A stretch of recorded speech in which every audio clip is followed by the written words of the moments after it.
Hello and welcome to Toby's Sideshow of Scale Styrene. Today we are going to look at Meng's World War II's Sherman U.S. medium tank M4A1. Now the reason I bought this kit is because I love the Sherman tank. It's probably my favorite tank of all time, and when I saw this little cartoon figure of it, I had to have it. I think this is the second in the series by Meng on their World War II's. The first one I think is a Tiger tank. I'll probably get that some other time, but I had to get the Sherman first. From the box art here you can see that it has a rotatable turret and an elevating gun barrel. It's fast cement free assembly design, which basically translates to snap kit. The box art also gives some basic information about the M4A1 variant of the Sherman, the most numerous U.S. tank in World War II, and then your basic specifications for the tank. Here we see the first sprue, which includes all of the body, and then we see the turret with a lot of other parts, and next we have the running gear, and finally the tracks. The tracks come pre-assembled as you see them here. What I did was I decided to make this into a tribute for the 3rd Bulldog Brigade 1st Armor Division. This is my old unit that I served in when I was in the Army back in the 1980s.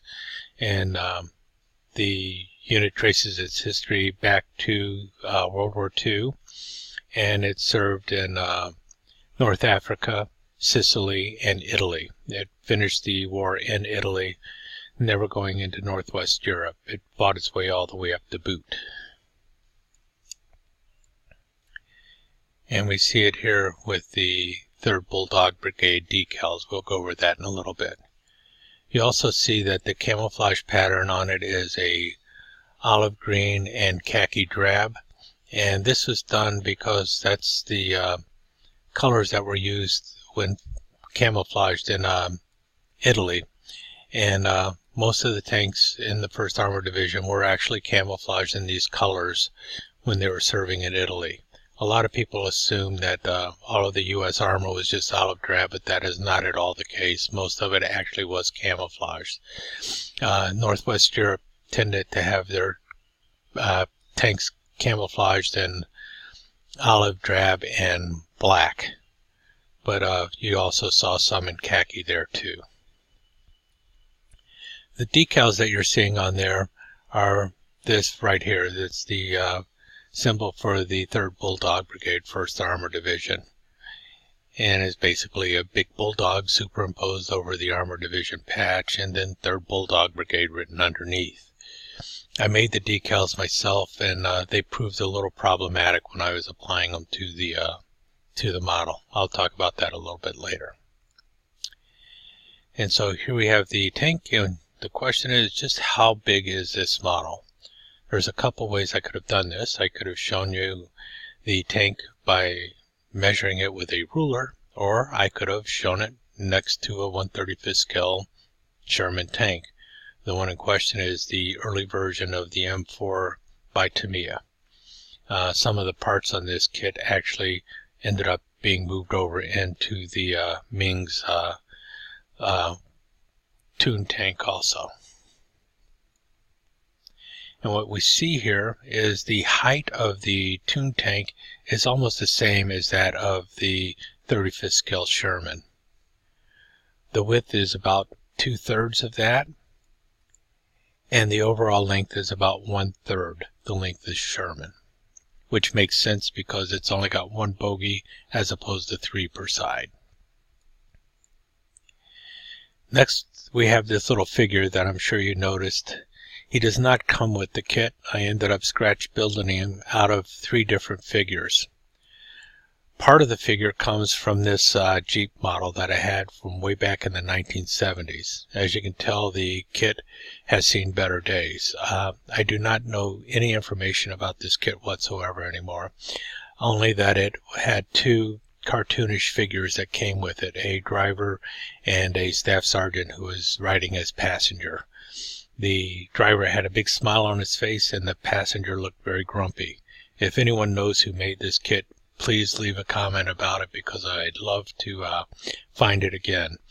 And as it is, I plan on trying to rebuild it somehow, just don't know how yet.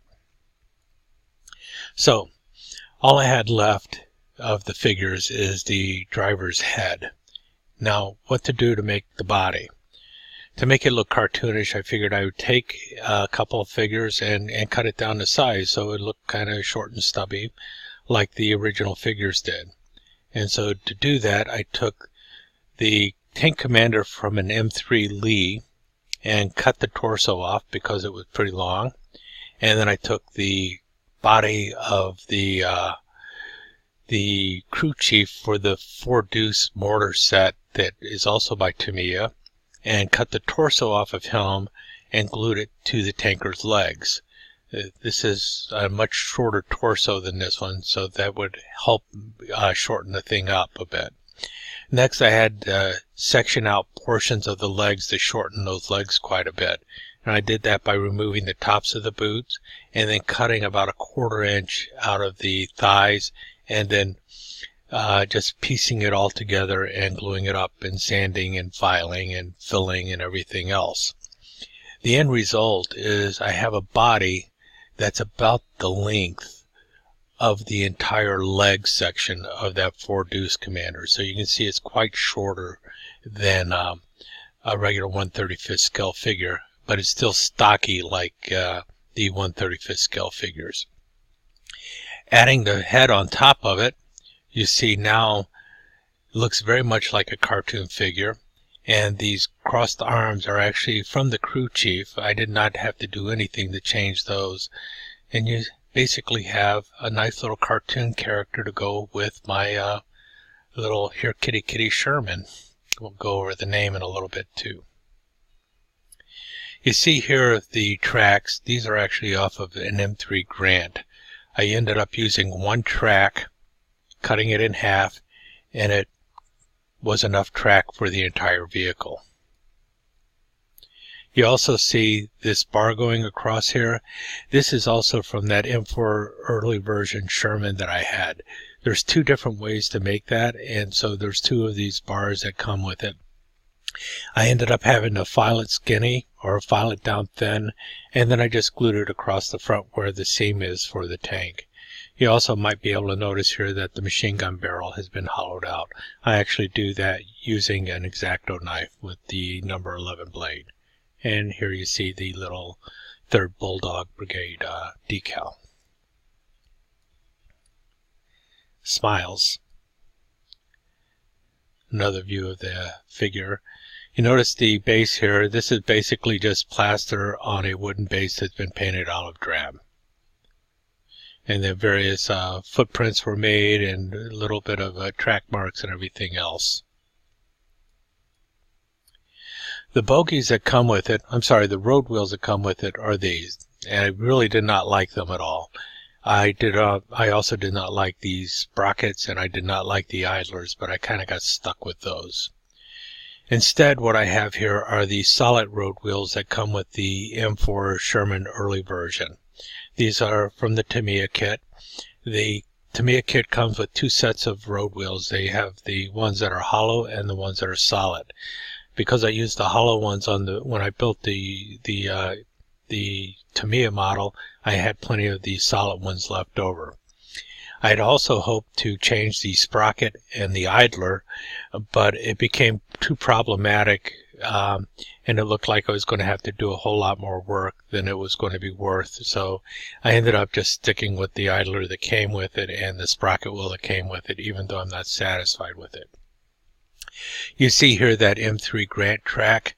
Like I said, it's half the track that's used on the M3 Grant, and it's just stapled together here at the top so you can't see it too well. There's a machine gun that's sitting up on top, and it comes from the Academy's U.S. machine gun set. This is also 1/35 scale.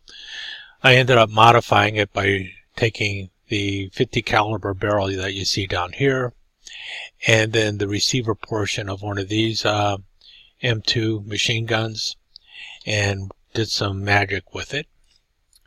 Among other things, I ended up hollowing out the front barrel using a number 11 blade on an X-Acto, and then I did some major sectioning of it, shortening the barrel in front of the carrying handle here, and also shortening it behind there, and then gluing it into the barrel jacket here.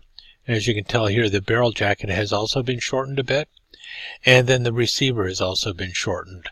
And basically I took out about probably about 3/16 of an inch of the receiver, just cutting it straight out, and then taking the receiver cover and shortening it enough so that it would fit into here. So this cut should be here because this actually is the receiver cover that opens, and then it's just got the regular size hand grips in the back. The mount for it is actually a mount off of a, might have came with the Academy kit, or it's off of a tank somewhere. In any case, I just had to drill this hole a little bit bigger to fit in there. The mount that comes with the Toon tank did not fit with the 50 caliber machine gun that I made. But by sectioning the machine gun up, it turns it into a more cartoonish looking 50 cal, and it looks really nice on top of the tank, and I think it's a nice little accent for it. You see here, kitty kitty. The reason that's there is because I had so many problems with the decals that I ended up wasting 2 or 3. I had so many spares I thought I'd be safe, but I ended up wasting so many of the little triangles trying to get them to stay.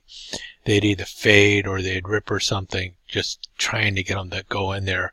And unfortunately, Microsol was actually eating my decals, so I could not use that. All I could do is use a little bit of vinegar and water to get the decals to set. Really a pain in the ass. Fortunately, I was able to save 3 of the decals, so we have the Bulldog and other areas on the tank.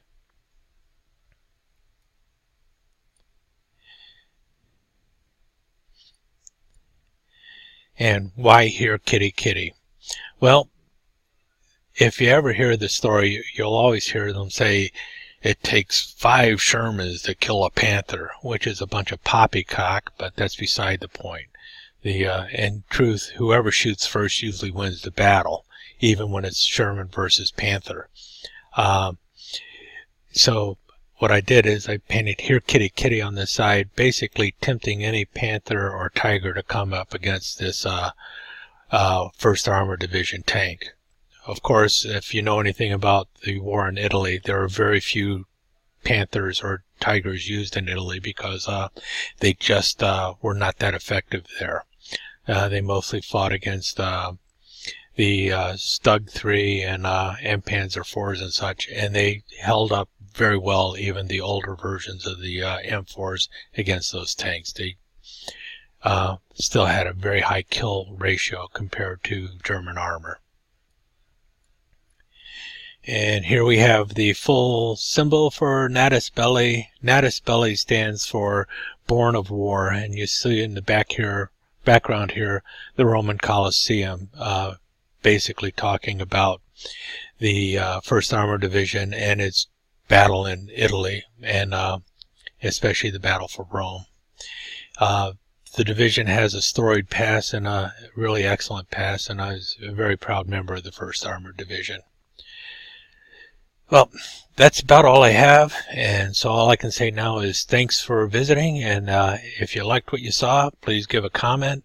As always, comments are cheerfully accepted, and insults are also cheerfully ignored. So please subscribe if you enjoyed it, and please invite a friend if you want to. Thanks again for coming. Have a great day.